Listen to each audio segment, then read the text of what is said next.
Essa é uma vista anterior do tronco cefálico, que nós podemos observar agora de forma bastante precisa a relação dos três componentes do tronco sem a presença do cérebro. Então nós observamos aqui o bulbo localizado caudalmente, a ponte na posição intermediária e o mesencéfalo na posição mais superior. O bulbo, ele se continua com a medula tem uma posição caudal, e a porção mais baixa do bulbo é muito semelhante à porção mais alta da medula. Inclusive os sulcos medulares se continuam como sulcos bulbares. Um exemplo é a fissura mediana anterior, o outro exemplo, o sulco lateral anterior, que se mantém presentes a nível bulbar baixo. A fissura mediana anterior vai até a transição ponto-bulbar. Uma série de acidentes chamam a atenção na vista anterior do tronco cefálico. No caso do bulbo, o primeiro acidente que chama a atenção é essa elevação localizada lateral à fissura mediana anterior bulbar, conhecida como pirâmide. Ela é formada por um tracto motor descendente chamado de tracto córtico-espinhal. Esse tracto, na transição bulbo-medular, ele cruza, as suas fibras cruzam de um lado para o outro, forma uma decussação conhecida como decussação das pirâmides, que interrompe a fissura mediana anterior na transição bulbo-medular.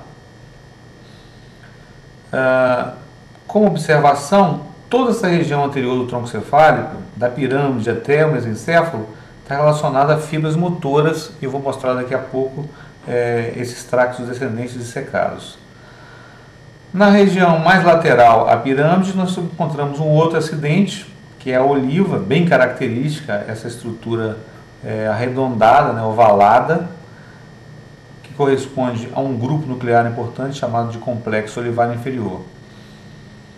O sulco lateral anterior do bulbo, quando chega na região olivar, ele se divide num ramo pré e num ramo pós-olivar, limitando a estrutura da oliva.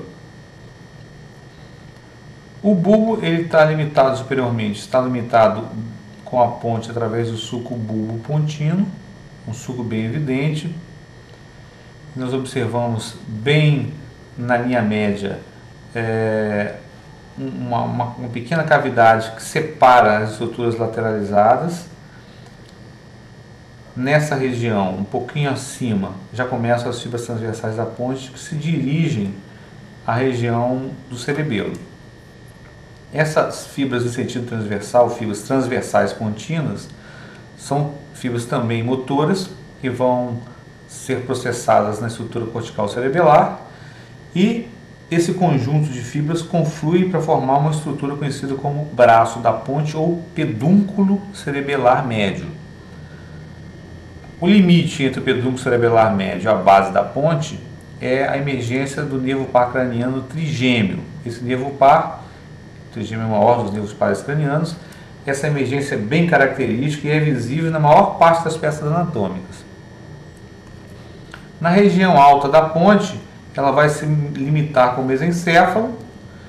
Alguns autores chamam isso aqui de sulco ponto mesencefálico, outros autores não consideram isso como um sulco.